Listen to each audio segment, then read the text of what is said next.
परिस्थिति यहाँ उसमें रहना संभव नहीं है, क्योंकि राजमहल में रहने वाली जो सुकन्या है वो कैसे जंगल में जा सकती है, और आप हमारे घर की बहू हैं। अगर भगवान राम जा रहे हैं वन में तो आपको देख देख कर हम लोग जीवित रह लेंगे, आपको नहीं जाना।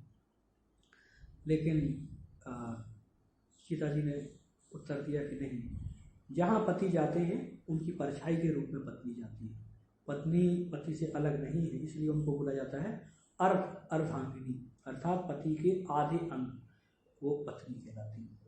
तो ये सभी माताओं के लिए भी संदेश है यहाँ पर कि चाहे हम कोई भी कार्य करें, कोई भी कार्य आप करते हैं, पति की आज्ञा के अनुसार ही कार्य करना चाहिए, क्योंकि ये बहुत हमारे भारतीय संस्कृति की विशेषता है।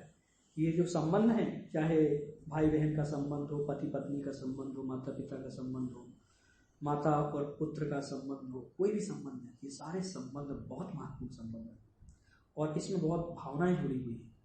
ये संबंध ऐसे नहीं है कि कोई शारीरिक आधार पर संबंध है या कुछ नहीं। जब भी कोई कन्या विवाह करके आती है किसी नए घर में, तो वह सिर्फ अपने पति से संबंधित नहीं होती है, उसका संबंध सबके साथ में, सास ससुर के साथ में है, उसके देवर के साथ में है, उनके छोटी बहन के साथ, पति की छोटी बहन के साथ में है। सबके लिए वो एक महत्वपूर्ण संबंध लेके आती है। तो जब भी किसी का विवाह होता है तो एक घराने में विवाह होता है। घराने का अर्थ है पूरे परिवार की जो भी व्यवस्थाएं हैं, पूरे परिवार के जितने भी संबंध हैं, सभी संबंध एक साथ निभाती हैं। तो इसलिए इनको बोला जाता है कुल वधू, कुल वधू बोला जाता है, पूरे कुल की वो वधू है। तो माता सीता को जाने से मना किया कौशल्या, माता कौशल्या ने बोला नहीं, आप वन में नहीं जा सकते। लेकिन फिर अंततया सीता जी की जिद के आगे उनको भी झुकना पड़ा, सभी को झुकना पड़ा और सबने कहा ठीक है, सीता जी जाना चाहते हैं।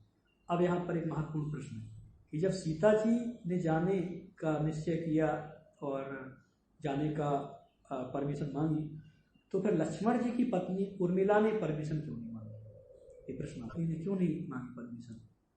तो इसका उत्तर है कि लक्ष्मण जी की पत्नी वो भी अपने पति के विरह में इतनी ही कष्ट में थी जितनी कि सीता जी थी, और पति का वियोग सहन नहीं कर सकते थे। लेकिन एक जिम्मेदार होने के नाते उन्हें पता था कि लक्ष्मण जी उनके लिए स्वयं के लिए कोई सेवा स्वीकार नहीं करेंगे। अर्थात अगर लक्ष्मण जी अपनी पत्नी के साथ जाएंगे तो वो भगवान राम की और माता सीता की सेवा करने में कुछ संकोच उनको होगा, क्योंकि पत्नी साथ में है, और लक्ष्मण जी को सेवा का पूरा मौका नहीं मिल पाएगा, क्योंकि बीच बीच में कुछ अधिकतर सेवा का भार मुझे मिल जाएगा या मुझे लेने का सौभाग्य मिलेगा। तो लक्ष्मण जी के सौभाग्य में कोई भी कमी नहीं रखना चाहती थी। तो ये वर्णन है कि आगे आने वाले 14 वर्षों तक उर्मिला ने कोई श्रृंगार नहीं किया, कोई उन्होंने भोजन भी ढंग से नहीं किया, नींद भी नहीं ली। सिर्फ उर्मिला की बात नहीं है, जितने भी अयोध्या वासी हैं, सामान्य नर नारी से लेकर जो राजभवन में रहने वाले लोग, 14 वर्षों तक उन्होंने कुछ खाया पिया नहीं ढंग से, 14 वर्षों तक सोए नहीं, 14 वर्षों तक बच्चों को देख रेख नहीं किया माताओं ने, 14 वर्षों तक कुछ भी ऐसा किया नहीं। तो ये जो विशेष वर्णन है ये आता है कि भाई कितना प्रेम भगवान राम का के प्रति हर एक प्रजावासी का था। तो जब ऐसा 14 वर्षों का वनवास खत्म होने का ही सबने इंतजार किया, तो ऐसा वर्णन है कि कई लोगों की तो आंखें पथरा गई थी, लगातार आंखें देख रही थी कि कब भगवान राम वापस आएंगे। हर रोज हर समय वो लोग इंतजार कर रहे थे कि आज भगवान राम शायद आने वाले, आज आने वाले। तो ये विशेष वर्णन है कि एक राजा को कैसा होना चाहिए। एक राजा ऐसा होना चाहिए कि प्रजा इंतजार करे कि कब राजा का दर्शन होगा। ऐसा प्रजा को प्रेम होना चाहिए राजा के प्रति, और राजा का ऐसा आचरण होना चाहिए। ऐसे ही पूरे परिवार का आचरण, पूरे राजभवन का आचरण।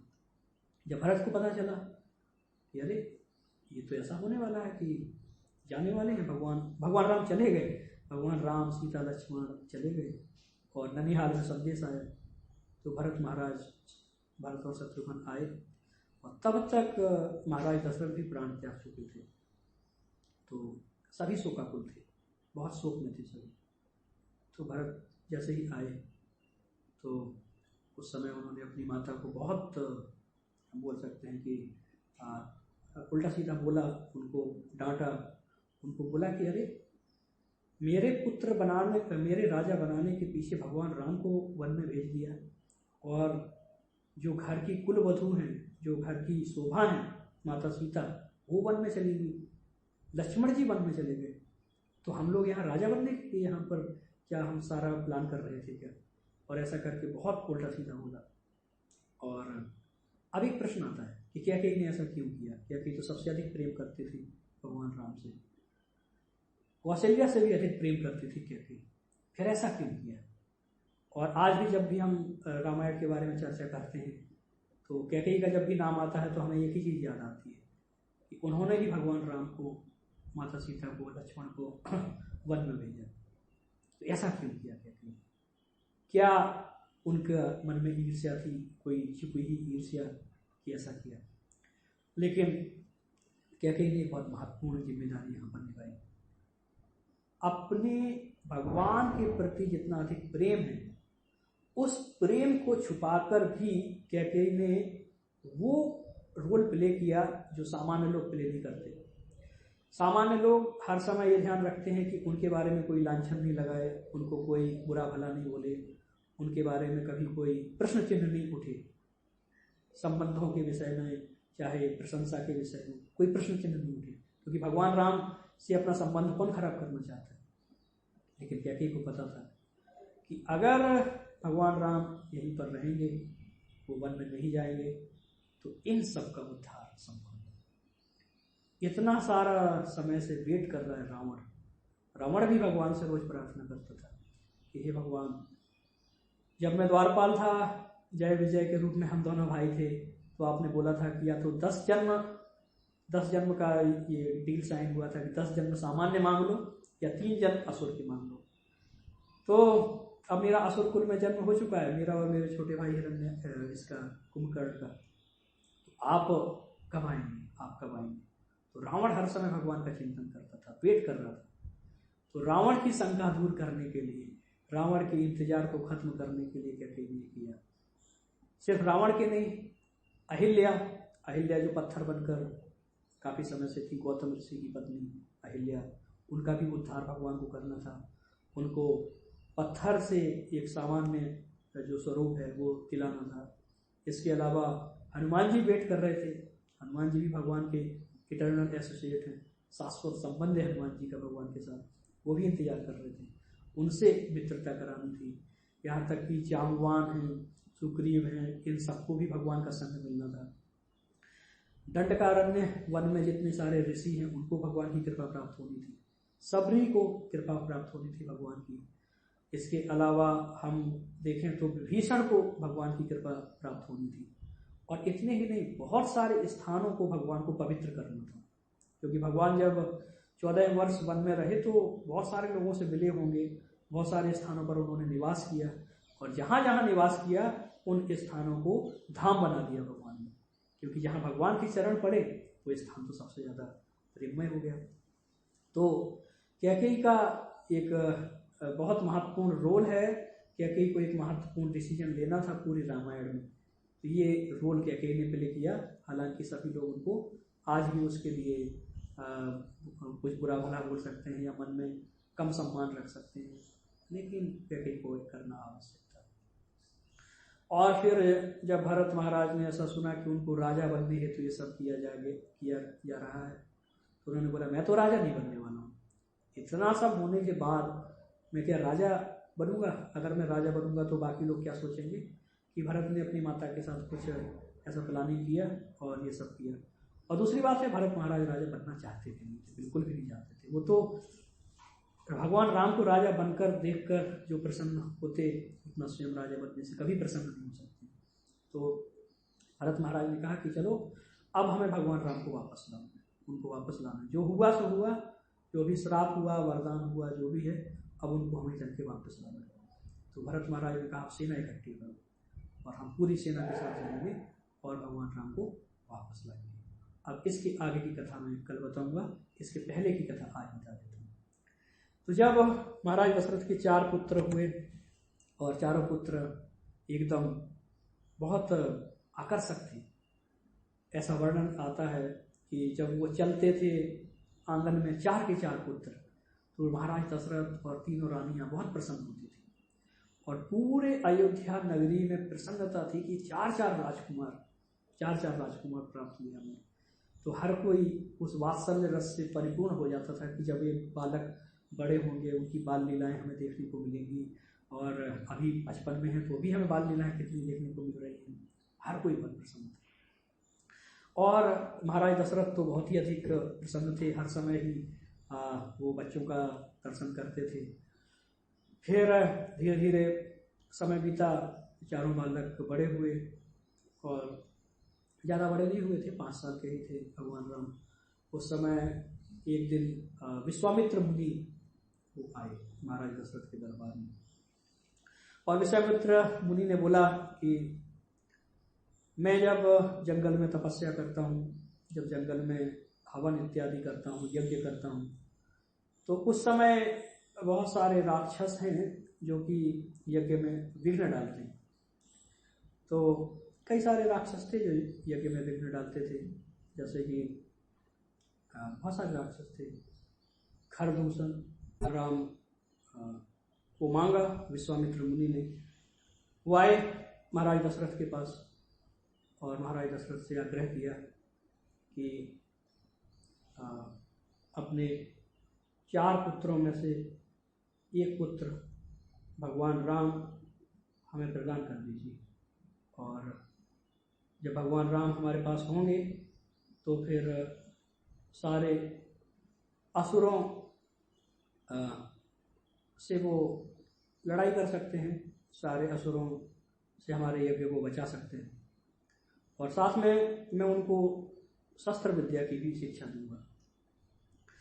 तो महाराज दशरथ तो चूँकि बात कर रहे थे विश्वामित्र मुनि से, लेकिन उनके हाथ कांप रहे थे, पूरा शरीर कांप रहा था। सिर्फ इतना सुनने मात्र से भी भगवान राम को उनसे अलग कर दिया जाएगा, ये सुनने मात्र से ही महाराज दशरथ बहुत दुख में थे।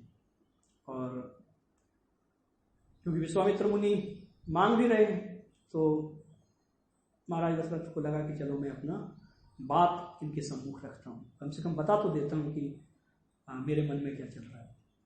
तो उस समय महाराज दशरथ ने बताया विश्वामित्र मुनि को कि हे मुनिवर, आपने जैसा बताया कि बहुत सारे राक्षस आपको तंग करते हैं, आपके जो यज्ञ कुंड है उसको दूषित कर देते हैं, और बहुत सारे अन्य व्यवधान भी डालते हैं। तो मैंने पहले भी देव असुर संग्राम में भाग लिया है।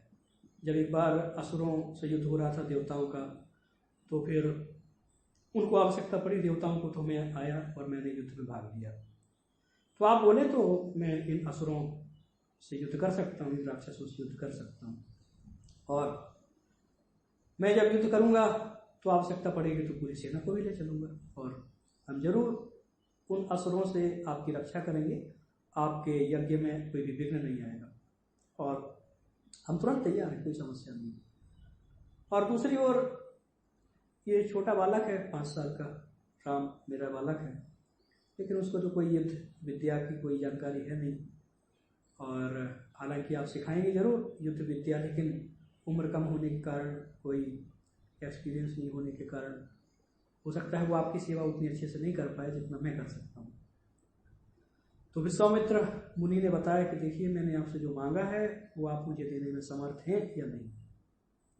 जब इस तरह विश्वामित्र मुनि ने बोला तो उस समय वशिष्ठ जो कि कुलगुरु हैं रघुकुल के, तो उन्होंने राजा दशरथ को संकेत किया कि आप इस समय विश्वामित्र मुनि को रुष्ट मत कीजिए, क्योंकि विश्वामित्र मुनि एक ऐसे ऋषि हैं जो वैसे तो सारे असुरों से अपनी रक्षा कर सकते हैं, ऐसा नहीं है कि उनको आपकी कोई सहायता की आवश्यकता है, लेकिन वो आपके पास किसी विशेष प्रयोजन के लिए आए।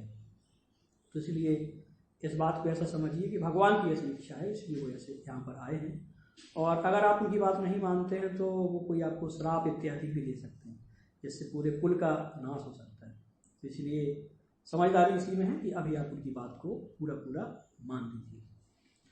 तब महाराज दशरथ ने कहा कि ठीक है कुलगुरु आप ऐसा कहते हैं, लेकिन फिर भी मेरा हृदय अभी इस बात को मानने के लिए पूरी तरह से तैयार नहीं हो पा रहा है कि मैं अपने पुत्र राम को अपने नयनों से दूर कर पाऊँगा, अपनी आँखों से दूर रख पाऊँगा।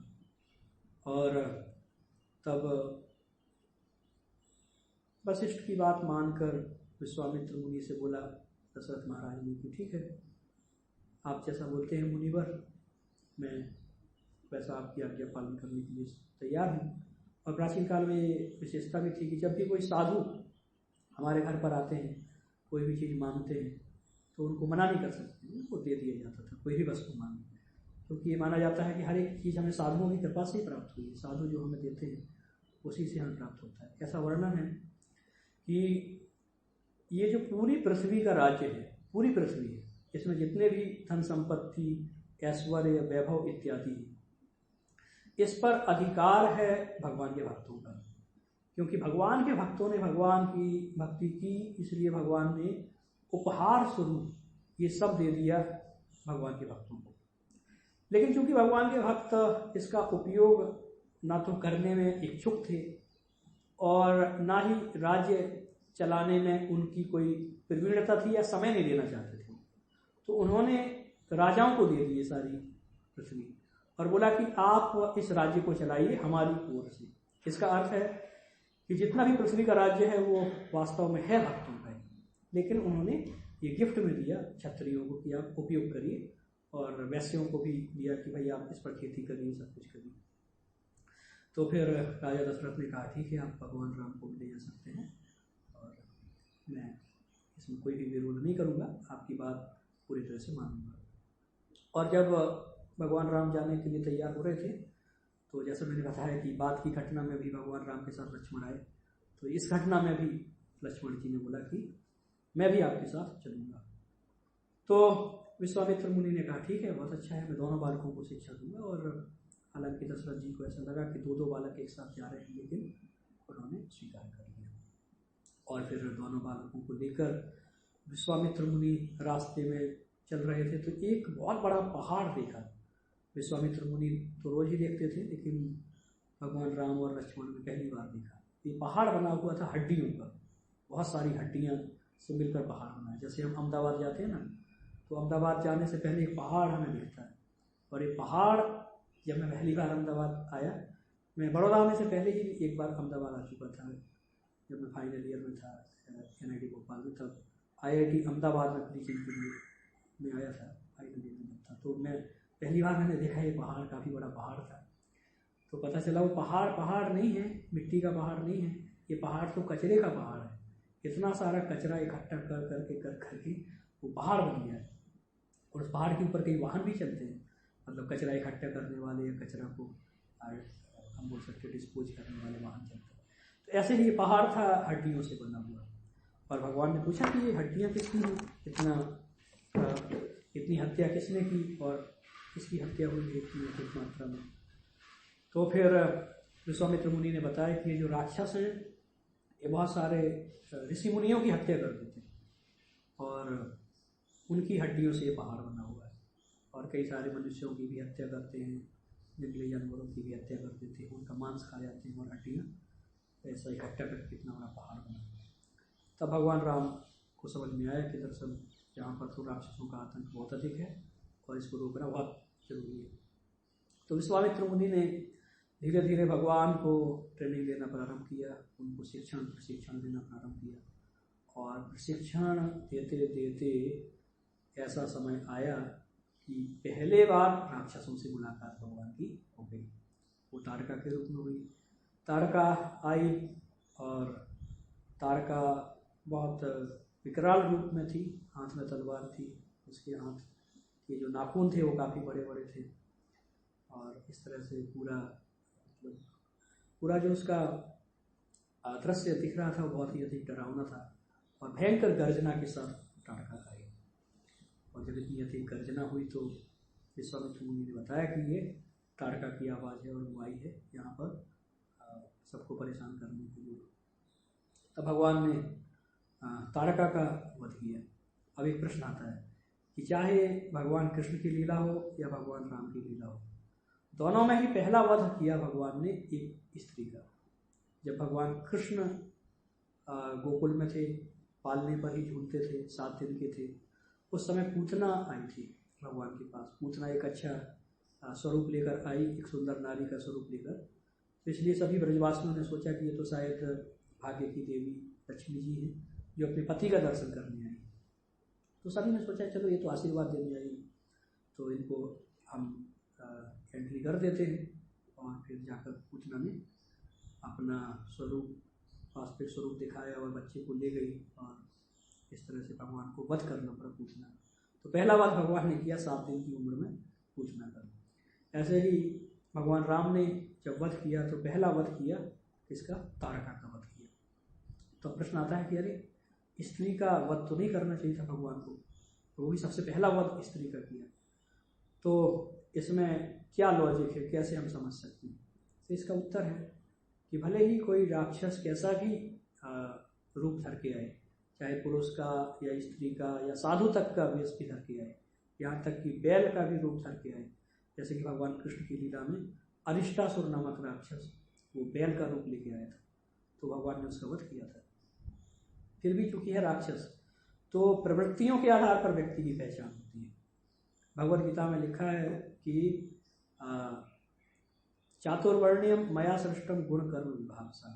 हर एक व्यक्ति की जो पहचान है वो किस पर आधारित है? गुण और कर्म पर आधारित है। वो इस पर आधारित नहीं है कि उसको शरीर कौन सा मिला है, कि बाह्य आवरण कैसा है, इस पर आधारित नहीं है। बाह्य आवरण हमारा कैसा भी हो सकता है, तो बाह्य आवरण ज़्यादा महत्वपूर्ण नहीं है। हम कौन से कुल में हमारा जन्म हुआ है, ब्राह्मण कुल में, क्षत्रिय कुल में, वैश्य कुल में या शूद्र कुल में, या फिर हम ब्रह्मचारी, गृहस्थ, वानप्रस्थ या सन्यासी कौन से आश्रम में हैं। यही बात इंद्र के लिए भी लागू है। एक बार इंद्र जब पृथु महाराज का घोड़ा चुराने आया था, तो उस समय सन्यासी के फेस में आया घोड़ा चुराने, एकदम सैफरन ड्रेस में आया था, लेकिन आया था घोड़ा चुराने। क्यों आया था? क्योंकि पृथु महाराज 100वां यज्ञ कर रहे थे अश्वमेध में, और इंद्र नहीं चाहता था कि 100 यज्ञ पूरे हो जाए, क्योंकि 100 यज्ञ अगर पूरे हो जाते तो पृथु महाराज इंद्र बनने के योग्य हो जाते और इंद्र को ये पद छोड़ना पड़ता। तो फिर उस समय जब पूतना आई स्त्री के रूप में, फिर भी भगवान ने वध किया पूतना का। तो इससे हमें पता चलता है कि बाह्य आवरण ज़्यादा महत्वपूर्ण नहीं है, गुण ज़्यादा महत्वपूर्ण है। फिर ऐसा ही कार्यक्रम चलता रहा, राक्षस आते गए, भगवान वध करते गए, और भगवान की ट्रेनिंग भी चलती रही विश्वामित्र मुनि के अंतर्गत। और धीरे धीरे विश्वामित्र मुनि को समझ में आ गया कि अभी राम और लक्ष्मण काफ़ी बड़े हो गए हैं, अब ये विवाह के भी योग्य हो गए, ये सब पता चल गया विश्वामित्र मुनि को। तो एक बार वैसे ही एक बार निमंत्रण आया जनकपुरी से।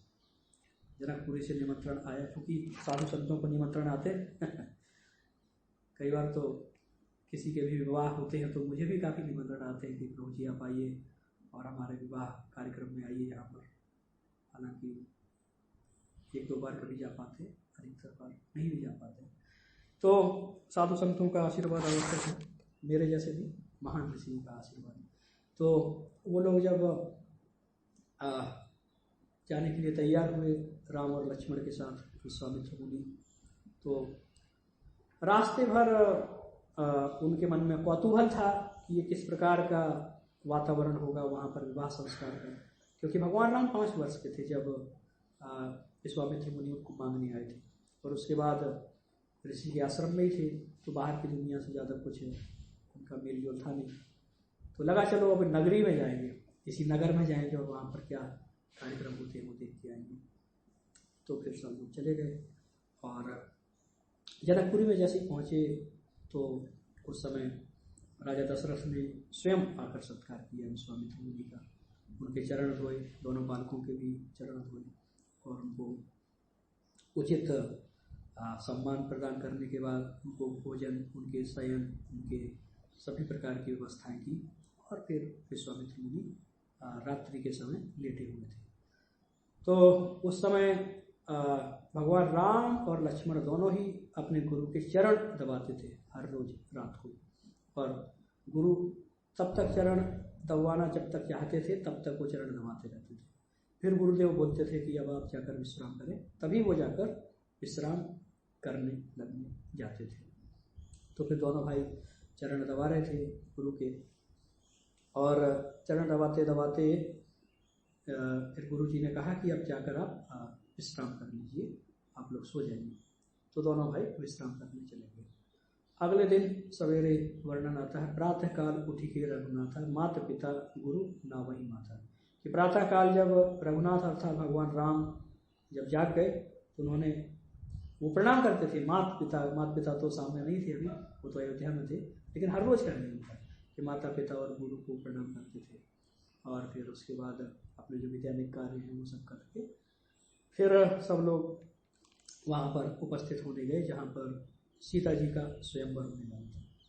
और सीता जी के स्वयंवर में सब लोग उपस्थित होने के लिए आए थे। बहुत बड़े बड़े राजा महाराजा दिग्विजयी राजा इत्यादि आए थे। और विश्वामित्र मुनि ने बताया कि दरअसल ये जो महाराज दशरथ हैं इनकी पुत्री का विवाह है, सीता का विवाह, और उन्होंने विवाह के लिए विशेष शर्त रखी है। ये शर्त है कि जो ये भगवान शिव के द्वारा प्रदत्त धनुष है, इस धनुष को जो व्यक्ति प्रत्यंचा चढ़ाएगा, अर्थात जैसे धनुष होता है, धनुष के ऊपर एक डोरी बांधी जाती है, और इस डोरी को जो बांध देगा, प्रत्यंचा चढ़ा देगा, उसके साथ सीता जी का विवाह होगा, जनक जी विवाह करेंगे। तो बहुत सारे राजा महाराजा आते थे, क्योंकि एक तरह का एक कॉम्पिटिशन होता था जिसमें अलग अलग लोगों को अपनी शक्ति प्रदर्शन करने का मौका मिलता था, और जो सबसे ज़्यादा योग्य होता था उसको ये सौभाग्य मिलता था कि वो इस प्रकार राजकुमारी उनका वर्ण करेंगे, उनको पति के रूप में स्वीकार करेंगे। तो ये स्वयंवर प्रथा कहलाती थी, जहाँ पर कोई भी कन्या स्वयं अपनी इच्छा से पति का चुनाव करती थी, और सामान्य तौर पर उनके पिता के द्वारा जो रखी गई शर्तें हैं उसके अनुसार। तो फिर ये क्षत्रियों में कॉमन था, बाकी क्षत्रियों में भी राजाओं के लिए विशेष तौर पर ये था, और बाकी वैश्य और ब्राह्मण के लिए ऐसा नहीं था, उनके लिए कुछ अलग गुणों की पहचान के आधार पर योग्य वर का चुनाव होता था। तो फिर स्वयंवर का समय हुआ, सीता जी भी वहाँ पर उपस्थित थी, लेकिन उसके एक दिन पहले क्या हुआ था कि जब सीता जी फूल चुनने के लिए गई, कुछ फूल वो लेने के लिए गई थी पार्वती देवी की इस पूजा के लिए। तो पार्वती जी को गौरी कहा जाता है, गौरी, और उनकी पूजा के लिए सीता जी कुछ फूल लेने गई। उस समय भगवान राम और लक्ष्मण भी गए थे बगीचे में ही। तो उस समय सीता जी को पहली बार दर्शन हुए भगवान के, तो उन्होंने मन ही मन भगवान को प्रणाम किया। और चूँकि हम जानते हैं कि सीता जी कोई सामान्य बालिका नहीं थी, वो तो स्वयं भगवान की हमेशा की संगिनी है, और वो समझ गई कि भगवान यहाँ पर आ गए, और उन्होंने माता गौरी से प्रार्थना की कि कल के दिन जो स्वयंवर हो उसमें भगवान ही मेरा वर्ण करें। और स्वाभाविक ही है, भगवान की जो अंतरंगा शक्ति है सीता जी, इनको और कोई वर्ण कर भी कैसे सकता है? किसी के पास इतनी क्षमता नहीं है, इतना शक्ति नहीं है कि वो आदि शक्ति अर्थात सीता जी का वर्ण कर सके। यहाँ तक कि रावण भी जब हरण करने आया था सीता जी को, तो वास्तविक सीता जी का हरण करके नहीं ले गया था। सीता जी ने अग्नि में प्रवेश कर लिया था जब रावण आया था, तो उस समय अग्नि में प्रवेश करने के बाद जो छाया सीता अर्थात सीता जी की प्रतिकृति या अनुकृति वो प्रकट हुई थी, और छाया सीता का रावण ने हरण किया था। और फिर जब भगवान राम ने अयोध्या जाकर सीता जी का वो अग्नि परीक्षा दी थी, तो उस समय वास्तविक सीता प्रकट हो गई थी और छाया सीता अग्नि में समा गई थी। तो वास्तविक सीता का हरण रावण नहीं कर पाया था। वैसे हम समझ सकते हैं कि वास्तविक सीता अर्थात भगवान राम की जो संगिनी है, उनको कोई व्यक्ति टच कैसे कर सकता है? कोई व्यक्ति टच नहीं कर सकता। यहाँ तक कि रावण भी इतना तो समझदार था ही, सीता जी को तो कोई कष्ट नहीं दे सकता था। तो फिर जब ऐसा हुआ कि सीता जी ने प्रार्थना की माता गौरी से कि भगवान राम ही मुझे वर के रूप में प्राप्त हों, तो फिर उसके बाद अगले दिन सब लोग एकत्रित हुए। अच्छा, ये प्रश्न आता है कि ये धनुष की शर्त क्यों रखी गई? कि धनुष की प्रत्यंचा चढ़ाएगा जो वही सीता जी का वर्णन करेगा। उसके पीछे भी एक कथा है। एक बार जब सीता जी काफ़ी छोटी थी, मान लीजिए आप समझ सकते हैं 2-3 साल 5 साल की बालिका रही होगी, तो चूँकि ये बचपन से ही सिखाया जाता था, भले ही राजकुमारी हो या कोई भी, जो गृह कार्य है अर्थात घर के कार्य का अर्थ है सफाई करना, घर की सफाई करना, झाड़ू पोछा लगाना, अच्छे अच्छे व्यंजन बनाना अर्थात पाक विद्या, कुकिंग सिखाया जाता था। भले ही राजकुमार की कन्या हो, लेकिन भले ही राजा की कन्या हो, लेकिन फिर भी उनको ये सब चीज़ें माता सिखाती थी। क्यों? क्योंकि ये तो आवश्यक है अपने पति को प्रसन्न करने के लिए, अपने जो घर में अन्य सदस्य हैं उनको प्रसन्न करने के लिए, तो इसमें पारंगत होती थी सभी। ऐसा वर्णन है कि राधा रानी भगवान कृष्ण के लिए हर रोज नए नए आइटम्स बनाती और अनंत कोटि समय से बना रही, इतनी प्रवीण है। इसलिए ये शिक्षा और मिलती है कि जो भी कन्याएं हैं उनको ये सब सीखना चाहिए। ऐसा नहीं सोच सकते हैं कि नहीं विवाह के बाद तो हम होटल में खा लेंगे या कोई खाना बनाने वाली रखेंगे, कोई माता जी जो खाना बनाए हमारे लिए, ऐसा नहीं। ये तो सबको सीखना ही चाहिए, ये गृह कार्य कहलाते हैं। तो जब सीता जी घर की सफाई कर रही थी कमरों की, तो उस समय माता की सहायता कर रही थी, क्योंकि वो तो 2-3 साल की बालिका थी, तो ज़्यादा कुछ नहीं कर सकती थी। तो उस समय ये जिस कक्ष में ये शिव धनुष रखा हुआ था, तो सीता जी को लगा कि चलो मैं इस धनुष के नीचे थोड़ा सफाई कर देती हूँ, और ये थोड़ा इसके नीचे थोड़ा धूल दिख रही है। तो सीता जी ने अपने बाएं हाथ से, वो छोटी सी बालिका है लेकिन बाएं हाथ से शिव धनुष को थोड़ा सा उठा लिया और नीचे पोंछ लगाना शुरू किया। राजा दशरथ, राजा जनक ये देख रहे थे, उन्हें अपनी आंखों में विश्वास नहीं हुआ कि ये छोटी सी बालिका, 2-3 साल की बालिका, ये मेरी पुत्री, इसने धनुष को बाएं हाथ से ऐसे ही उठा लिया और नीचे पोंछा लगा दिया। तब राजा जनक ने तब से प्रण कर लिया कि सीता जी कोई सामान्य बालिका नहीं, तो इनके लिए जो वर होना चाहिए वो भी सामान्य नहीं होना चाहिए, वो असामान्य होना चाहिए। तो चूंकि सीता जी ने इस धनुष को ऐसे ही उठा लिया बिना किसी प्रयास के, तो उनका वर इतना शक्तिशाली तो होना चाहिए जो इस पर प्रत्यंचा चढ़ा दिया। तो ये जनक जी ने उस आधार पर ये शर्त रखी। अब ये धनुष एक्चुअली था शिव धनुष, शिव जी का धनुष था, लेकिन परशुराम जी को रखने के लिए दिया था शिव जी ने। तो परशुराम जी ने फिर ये धनुष को दे दिया जनक महाराज को कि आप अपने पास रखो, जब जरूरत पड़ेगी तो मैं मांग लूँगा। और काफ़ी पुराना धनुष था। तो जब ऐसे धनुष पर प्रत्यंचा चढ़ाने की बारी आई, ये घोषणा की गई कि जो भी महाराज, जो भी राजा हैं यहाँ पर, और वो धनुष पर प्रत्यंचा चढ़ाने की कोशिश कर सकते हैं, और जो प्रत्यंचा चढ़ाएंगे उनसे ही मेरी पुत्री का विवाह होगा। तो फिर अलग अलग राजा आए सब सामने और प्रयास करने लगे, लेकिन धनुष को हिला भी नहीं पा रहे थे, प्रत्यंचा चढ़ाने की बात। तो सभी राजा सर्व से पानी पानी हो गए। फिर सबने आपस में विचार किया कि हम एक काम करते हैं, कम से कम 10,000 राजा वहाँ पर उपलब्ध थे, ऐसा वर्णन आता है कि हम सब चलो मिलकर धनुष को उठाएंगे। और सबने मिलकर भी प्रयास किया, लेकिन धनुष नहीं हिला। तब बहुत असमंजस में सभी राजा पड़ गए, और उनसे भी अधिक असमंजस में कौन पड़ गए? जनक महाराज और उनकी पत्नी। उनको लगा कि अरे जो हमारी पुत्री है उसके योग्य वर तो इस पूरे संसार में है ही नहीं, तब तो हमारी पुत्री कुंवारी रह जाएगी। क्योंकि स्वयंवर का एक नियम होता था कि अगर कोई योग्य वर नहीं मिला तो उसका विवाह नहीं होगा, और कोई भी योग्य वर नहीं मिला, कोई भी राजा था उसको हिला भी नहीं सका, तो प्रत्यंचा चढ़ाना तो बहुत दूर की बात है। तब फिर जनक महाराज बहुत चिंता में थे, और उस समय जब चिंता में थे तब विश्वामित्र मुनि ने भगवान राम की ओर इशारा किया, राम आप जाकर जनक महाराज का चिंता तोड़ दो।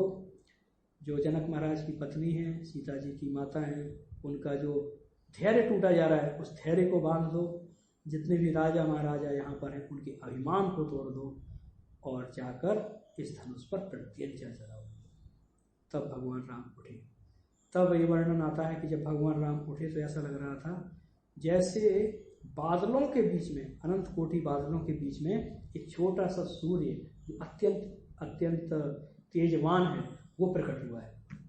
और क्योंकि भगवान राम मतलब सूर्य की तरह तेजवान थे, तो वो चलना उन्होंने शुरू किया।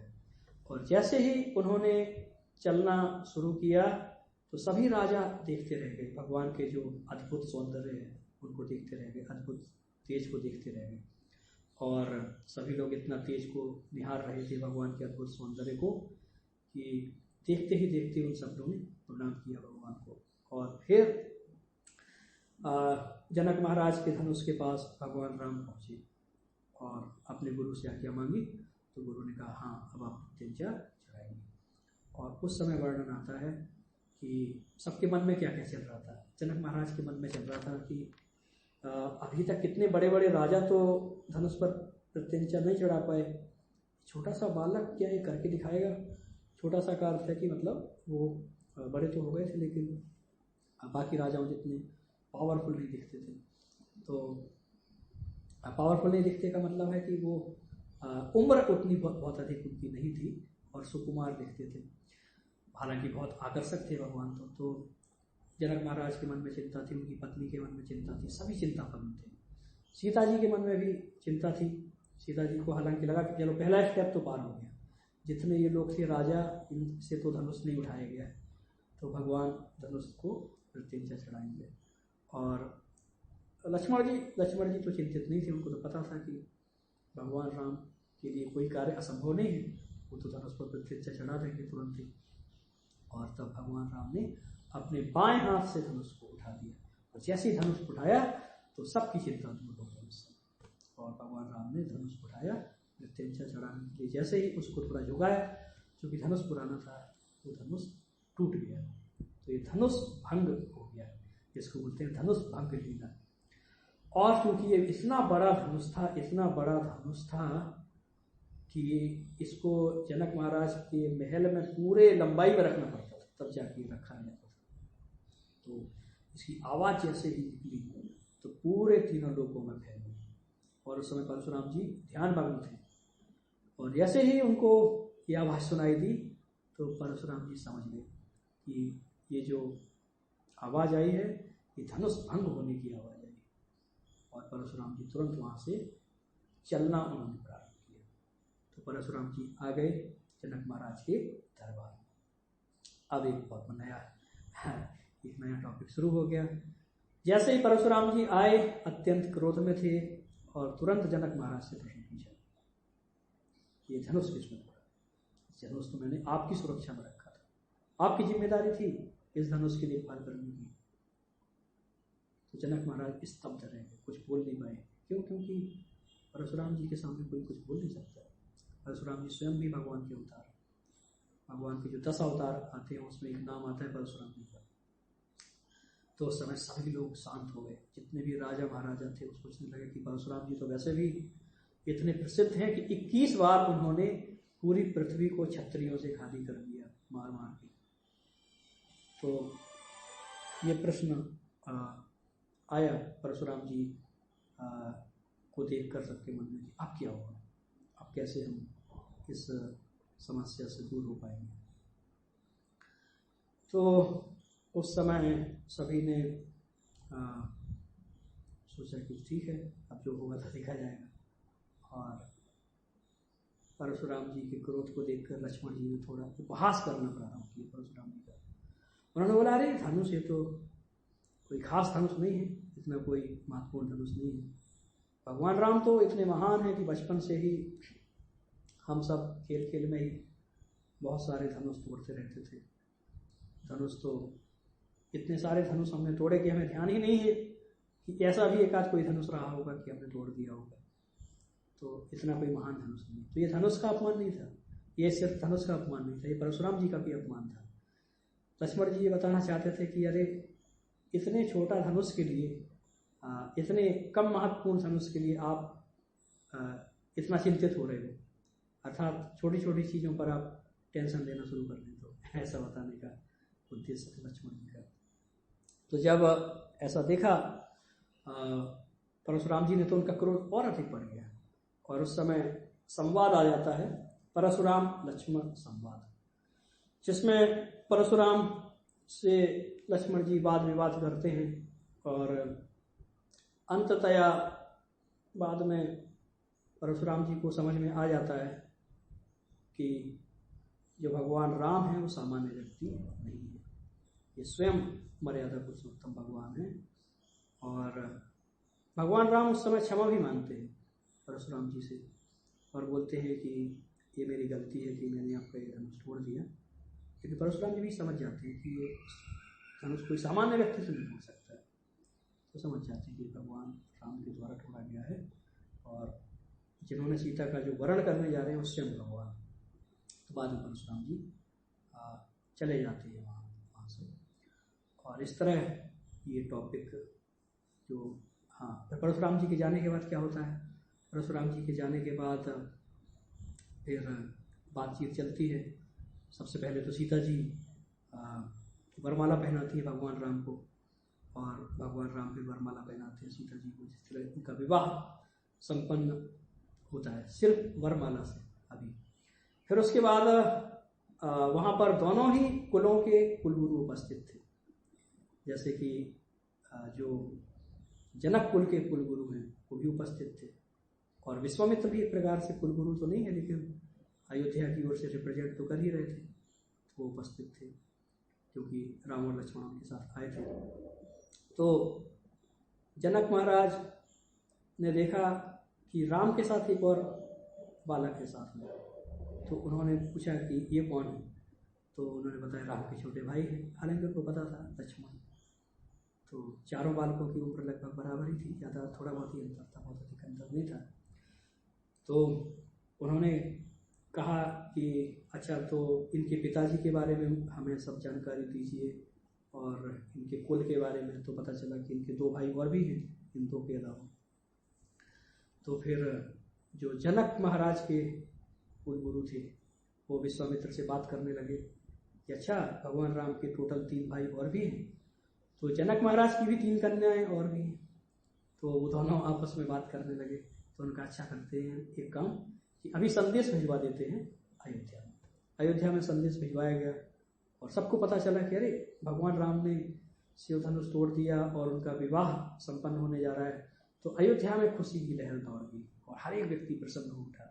राजा दशरथ से लेके 3 रानियां और जितने भी लोग वहाँ पर उपस्थित थे, तो सब लोगों ने कहा हम सब मिलकर चलेंगे और सब लोग मिलकर गए। और तब बाकी 3 कन्याओं का भी, यानी भगवान राम, लक्ष्मण, भरत, शत्रुघ्न और जनक महाराज की भी 4 कन्याएं, वो सब बैठ गए और सबका विवाह एक साथ संपन्न हुआ। और विवाह संपन्न होने के बाद वो सभी अपने अपने घरों पर वापस आ गए। अब एक प्रश्न इस समय आया कि जनक महाराज को सीता जी उतनी ही प्रिय थी जितनी कि भगवान राम प्रिय थे दशरथ महाराज को।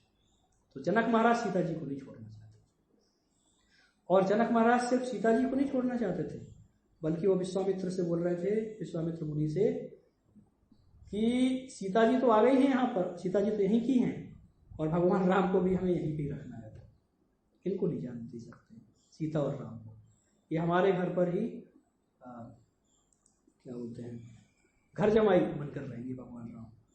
और इतना अच्छा सौभाग्य हमें मिला कि भगवान राम हमारे यहाँ पर आए हैं, तो इस जोड़ी को अब हम जाने नहीं देंगे।